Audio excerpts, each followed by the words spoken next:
Well, good morning to everyone. Happy New Year. Happy New Year. We made it. Not all of us were convinced. And yet here we are, 2021. It is wonderful to see so many faces this morning. And I think it's rather appropriate that it's a really bright, brilliantly luminous morning here in the Twin Cities, here in Minnesota. Really, really bright today. So like all religions, in the darkest part of the season, Buddhism celebrates the coming of the light. And so this past month, we celebrated Buddha's Enlightenment Day. We do that in the Zen tradition as part of the annual Rohatsu Sesshin, the long 7-day intensive meditation retreat that we do. We celebrate the coming of the light in the form of Buddha's enlightenment. And now as we're moving together all into the year 2021, I want to talk about reality and hope. So that's my title today, Reality and Hope. I was asked by some of my friends at Augsburg University here in the cities to offer some short reflections for their group, their mindfulness chapel group on hope, because it's, going into the new year. And I thought that's obviously appropriate seasonally and probably appropriate given the things that we learned about ourselves collectively in 2020. The offering of hope is something that I think has been much on the mind of spiritual aspirants all over the world. So I'll offer what I have today, but I would encourage you to look within yourself for your own dharma, for your own expression of what this might be for you. Reality and hope are things that we orbit all the time in our tradition of Buddhism, but they're certainly something that we're in relationship with all the time, right? Whether we consider that part of our official practice or not. So I encourage you to do some exploration into these things, So in our religion story, in the central kind of enlightenment myth, the Buddha's life story of the Buddha's life story, while he was still just a normal person in the darkest of times, the darkest part of the year, this person who would become the Buddha sat down under a tree and underwent an assailing. He underwent 3 temptations that were designed to prevent his awakening and his bringing the light of the Dharma to the world. That's one of our central stories. He was assailed in the story by raging desire, by paralyzing fear, by crushing self-doubt and shame. And in the myth, his battle is portrayed as having cosmic significance. The battle that waged around him was portrayed as having cosmic significance. The temptations and the potential of awakening were all seen as having cosmic significance. So invisibly all around him, there are described armies of angels and demons, gods and devils, all aware that a great turning, a great change is possible, and the potentiality of great hope is present. So some of those cosmic forces are portrayed as wanting to midwife the birth of the light, and some of those forces are portrayed as wanting to prevent it. But all of the demons came to visit, and the one who would be Buddha was assailed. Of course, in Zen, especially in contemporary Zen, we regard this story as being about all of us. It's not exclusively about someone who lived and died 2,500 years ago. It's about you. And your path is also one of cosmic significance, because Buddha and you are not two. So at this turning of the years, this turning of the seasons, when we reflect back, we can ask ourselves, did 2020 feel at all assailing? did we feel assailed by armies of demons? Were we supported in any way or inspired by armies of angels? It is probably reasonable to say that the past year was different than any other for all of us. As a community of Buddhist practitioners, we find ourselves challenged along with everyone else in the world. The very real world burdens were placed on all of our time, on our money, the needs of so many in our lives who are affected by the global pandemic and massive social upheaval that have resulted for many of us in our day-to-day lives as experiences of exhaustion, overwhelm, illness, terrific stress. Many of us this morning are grieving the loss of loved ones. Some of us are fearing for our own safety and even doubting many of the systems that are designed to care for us. Some of us are wondering how to pay the rent, how to pay the mortgage, how to support our sick neighbors, how to support our relatives. We're wondering how to protect an obviously dying planet that's continually under threat, how to best educate our children, how to plan for the future, and for what future? We've seen a lot of very real darkness in 2020. And many of us, of course, right now are really beginning, as we have for months, to yearn for human contact beyond these screens, right?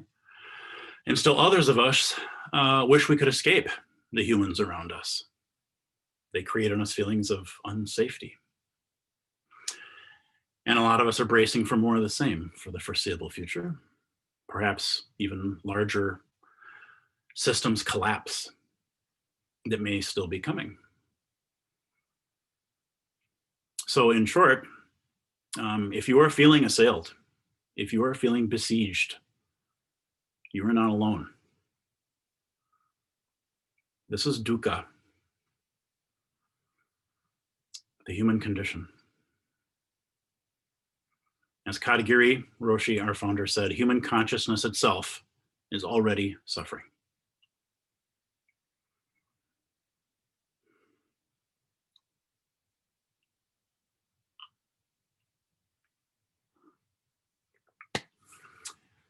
At this point in my relationship with Zen practice, it's been a few decades now, I can say that I know at least two things with certainty about this tradition. One, Buddhism is intensely and relentlessly realistic. And the second is that Buddhism is intensely and relentlessly optimistic. The first two noble truths of Buddhism express the reality of suffering and how it's created, right? The second two noble truths express the reality of hope and how it's created. Those teachings, those four noble truths, in my mind at least, are still a revolution. After 2,500 years, the core idea of Buddhism, that we can change reality for the better by evolving our own personal consciousness, is still a revolutionary one. So, before I go any further this morning, I want you to hear me say that I honor you and I honor your practice. I thank you for commitment, whatever kind of commitment that you have. I thank you for that commitment to the Zen path. I thank you for your commitment to attempt to bring compassion to those who are suffering, and for your own vow to actualize Buddha in this very life. I can see how the strength of our shared practice can assist us in acting in this world with more clarity and more kindness. Because we can learn to become less attached to outcomes. we can respond to a world that is hurting with less clinging, with more appropriate action. We can invite ourselves to simply trust what is and to be present to it. And when we do that, we find the direction and the clarity that we and others so dearly need.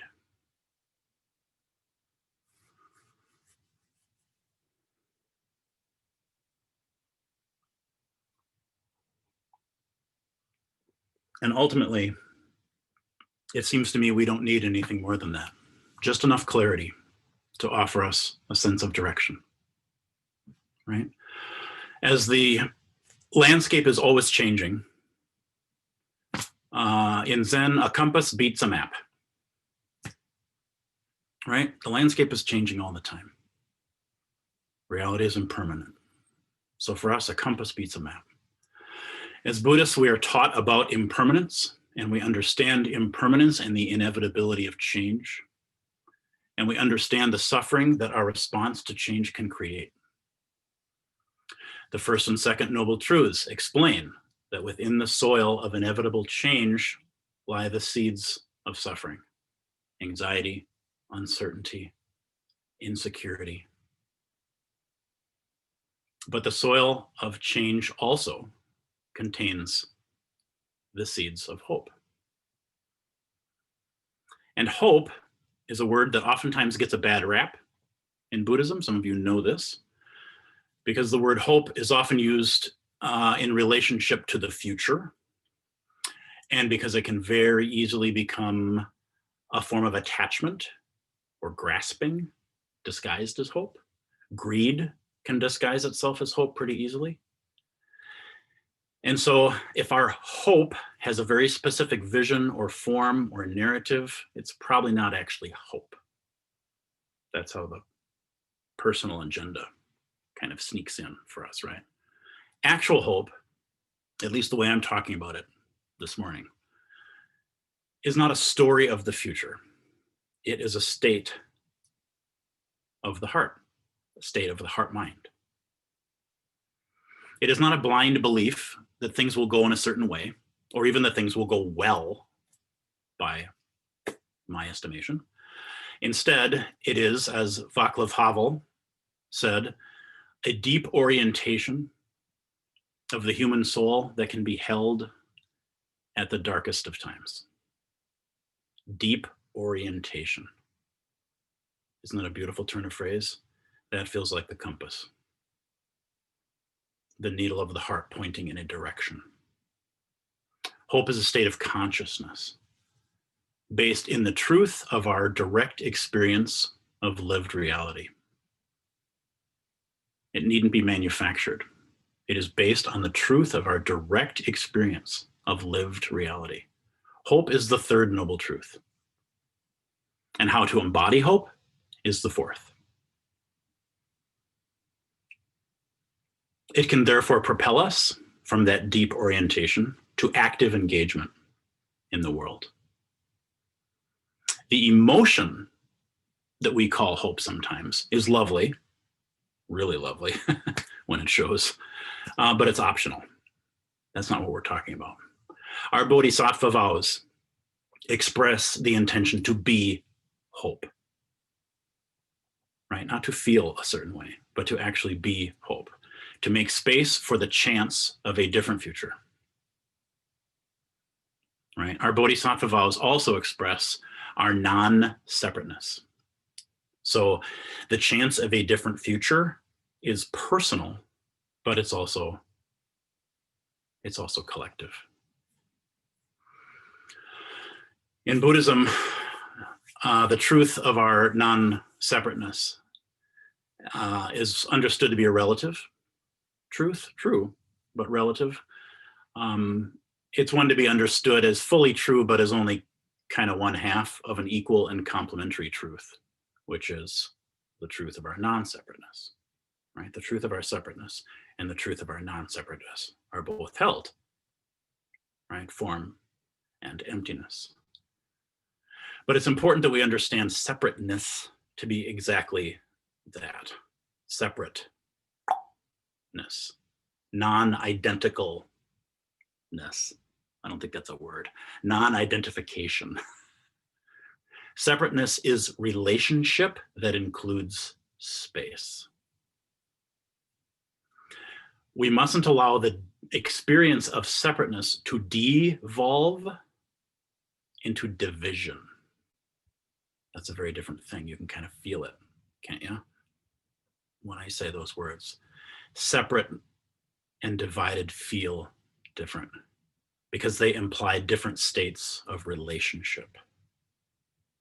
Separate simply includes space. Divided suggests adversarial conflict. Separateness is inevitable. It's related to truth. Sometimes apartness, right?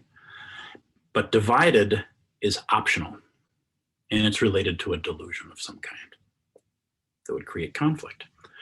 So for Zen practitioners, this means we can't devolve into division within ourselves.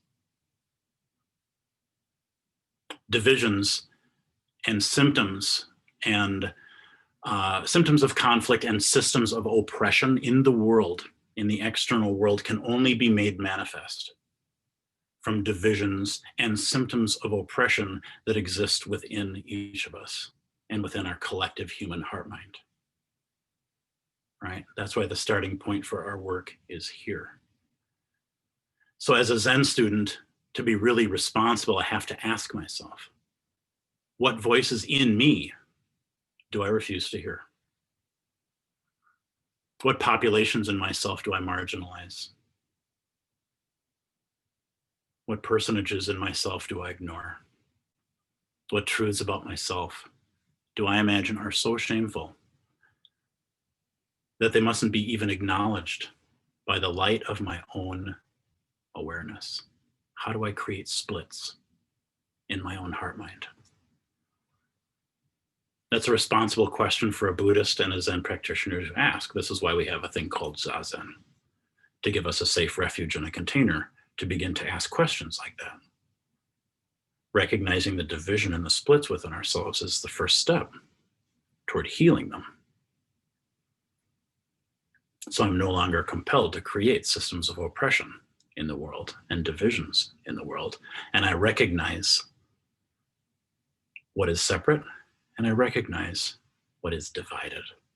I have then a chance of bringing a whole heart to relate to those things, right? So with practice, with time spent in Zazen, time spent studying sutras, time spent in community with fellow practitioners like we're doing this morning, time spent talking to teachers, my Zen practice can begin to grow so far that it can show me that Indra's net is internal. Every part of me is connected to every other part of me. I'm all of it, all the facets, right? All the darkness, all the light, all the humanity, all the divinity, all the angels, all the demon. I'm the assailed and the assailer, right? That's a map of the internal reality of a human heart, Indra's net. So is it possible with patience, with thoroughness, that my inner awareness can develop to the point where I can illuminate every corner of myself with curiosity and the willingness to connect? Is it possible? I can be so thoroughgoing, after years and years of sitting over and over, moment after moment, breath after breath, right? The refining that we do every day when we do our Zazen. Is it possible to do that, to become so thoroughgoing, every single little part of that human heart is willing to show itself, is willing to rush forward to be seen? Is it possible to become so like Buddha in my Zazen that my gaze is completely gentle, completely kind, and every shadowed, wounded part of my heart rushes to be met by the light? That is the story of Buddhism. That is the promise of Buddhism. The answer to that question isn't rhetorical. Is it possible? You've heard the story, you know the answer. Imagine not being frightened by any feeling. Imagine knowing that nothing will destroy you, that you are beyond any feeling, beyond any state.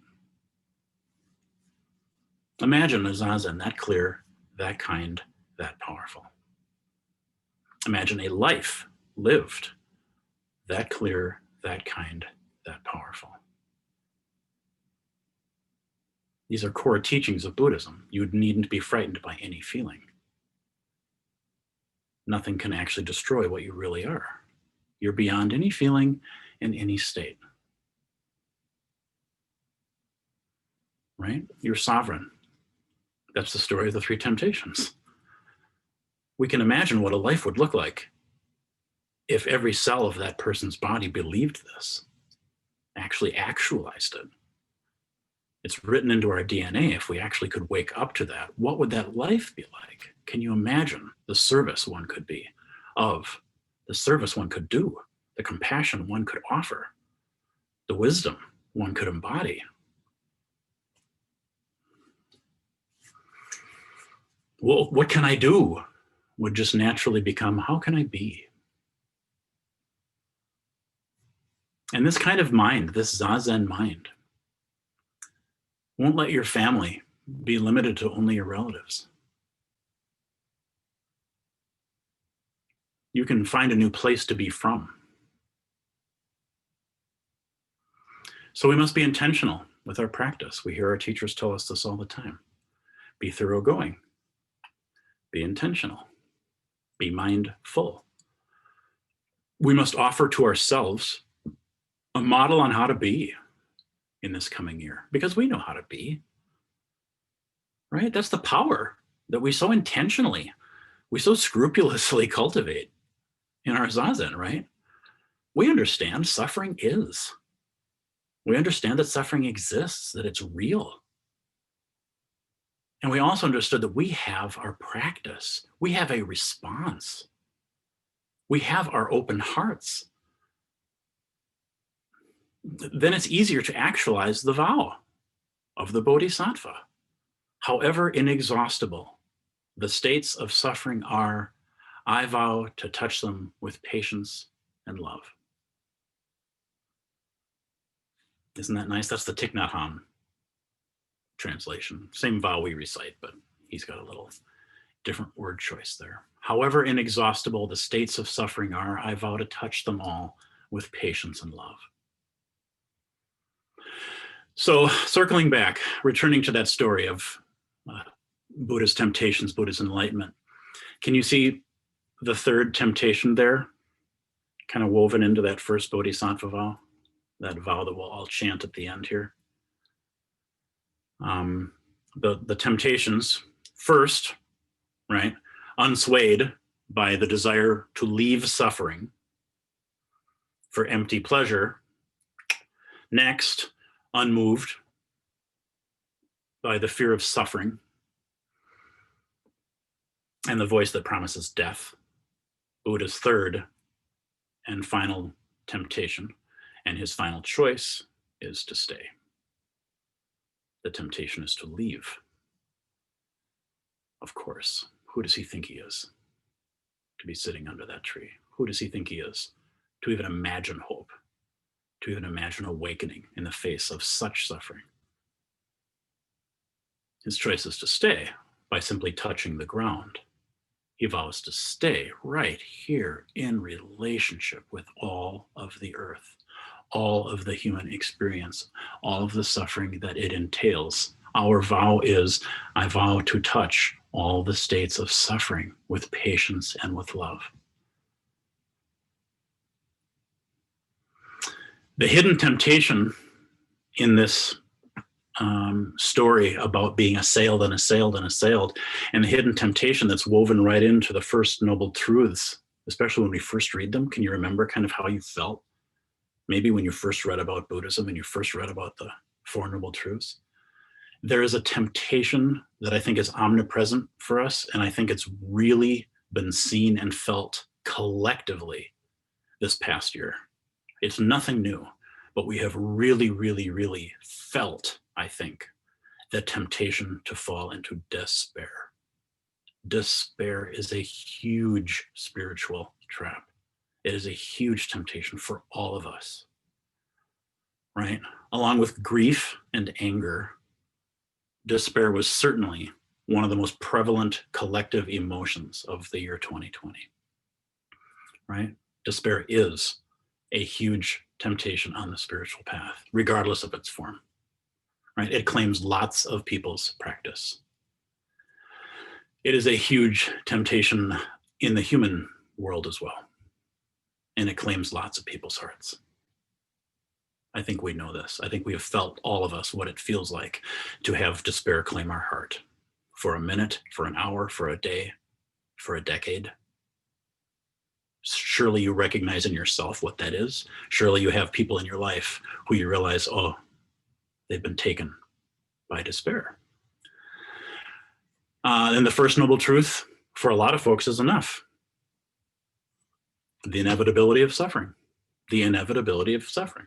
The inevitability of suffering is enough to kind of, if existence itself, if Katagiri Roshi is correct and human consciousness is in itself suffering, the fire sermon, right? If existence is fraught with inescapable suffering, what's the point?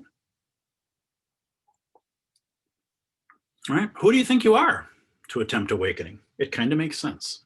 The story of the temptations, it flows very logically. So who do we think we are to be Zen practitioners? Who do we think we are to sit Zazen this morning? Who do we think we are to transform society, to try to create loving community? Who do we think we are to overcome centuries of patriarchy, racism, violent attempts to control our natural world, hundreds of years of violence, genocide, alienation, economic destruction, militarism, consumerism, industrial ecocide? I could keep going. You know the list as well as I do. Who do we think we are to try to stop that? It's easy to despair because it feels and it looks like an honest acknowledgement of the truth of suffering. Acknowledging suffering and despair can actually feel like the opposite of spiritual bypass. It can seem like it's more in tune with reality. It can seem like it's more connected with things as they actually are. Despair can actually feel like the antidote to some sort of fanciful escapism, right?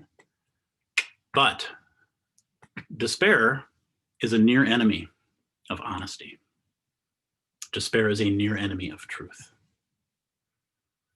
Because as real and as true as the emotion of despair is for us, the heaviness, the sadness, the grief, the despondency, right? As real as that emotion is, the storyline of despair, the narrative, that's where we see it. That's where our wisdom comes in. That's what we get to recognize as unreal and untrue. The emotion of despair is a direct felt truth of enormous suffering and our connection to it. And we can develop, and we do in our practice, right, the capacity to meet that emotion with increasing capacity for compassion. But if we pay close attention, our wisdom can also see that the thoughts and the storylines that attend that emotion are falsehoods. They're falsehoods. The Buddha taught every morning we are born again. What we do today is what matters most. Just as a snake sheds its skin, we must shed our past over and over again. One moment can change a day. One day can change a life. One life can change the world. This is starting to feel like the third and fourth noble truth. Like Buddha, we have every right to awaken. And just like Buddha, we can touch the whole earth with even one tender human fingertip, your fingertip. So please don't think that my intention this morning is to be simplistic or cute. Please don't equate optimism and hope for cloying, saccharine shallowness. We have a tendency to do that. If it feels good or feels positive or optimistic, we tend to discount it as shallow or childish. we also tend to do the opposite. We tend to mistake cynicism for depth. Don't we? The more jaded and cynical we are, the deeper we are. Do you sort of see the falsehood there? Buddhism actually teaches us, not in these words, this is my paraphrase, but my paraphrase is cynicism is actually just spiritual laziness. Cynicism is just spiritual laziness. Storylines of despair and hopelessness and cynicism are temptations we all recognize and we all face every single day. We see them in ourselves and we hear them from the world. And we become increasingly able to recognize them for what they are. They're boring. They're stupid. They're one-note drudgeries. Listen to this. Listen to the narrative. You'll hear it. Give up, give up, give up, give up. That's boring. It's literally boring. I'm using that word with intention, right? Give up, give up. That's also literally stupid. It's also wrong. It's also in relation to delusion. It is wrong. It is an incorrect thing to say to oneself. It is an incorrect thing to say to one another. In the face of despair, we have a practice. We can turn to our practice. When I am faced with the very real experience of despair, I can meet my emotions with some kindness, and then I can ask myself, what's real here? What's true, right? Buddha is not frightened by any feeling. Buddha knows that nothing will destroy him, that he is beyond any feeling and any state. Zazen mind. So remember where we started, right? Buddhism is reality-based. It is devoted to being in relationship with what is true. It is therefore optimistic, right? As Buddhists, as humans, our profound obligation, our moral, our ethical, I think, obligation is to be hope. Because hope is the state of heart that most accurately reflects optimism and most accurately reflects truth.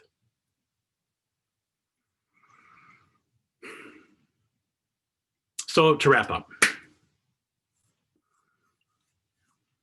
let's go into 2021 together. We're going to anyway. Whether we choose it or not, I'm just suggesting that we choose it. We make a choice. We choose what is. We're fond of doing that in this tradition, are we not? We recognize something as real. We therefore choose it. We put ourselves in alignment. Let's go into 2021 together. Let's do the things that help us. Let's do our Zazen. Let's gather together. Let's make gratitude lists. Let's notice. Let's make a special effort to notice when things are okay. Notice when you're feeling okay. Something simple. Notice when things are working. Notice what's already there, right? Hope is a state of heart that reflects what's happening now, right? As well as aspiration for the future. So notice what's already working in your life right now. What you already do in your life right now that has meaning for you, that connects you to some part of yourself that feels deeper, more true. What you're doing right now that connects you with a sense of purpose or agency, right? Notice what you're doing right now already that connects you to your sense of your most loving, open, connected self, your sacred life. You're already doing it. Everybody is. Just notice it. Like in Zazen, notice what's already happening. Because the whole earth is already your witness. Infinite, brave, and kind ancestors stand behind you right now on this very earth. And above you, as is above all of us, an infinite sea of stars. You are unshakable. So may this new year, may this moment, may this new breath find you connected to, protected by your deepest refuge, your truest self. Don't spend too much time worrying. You don't have to know how to do it. You don't have to know how to do this, right? You've already been happening for 14 billion years. Okay? So hope is what you are. And you're right on time.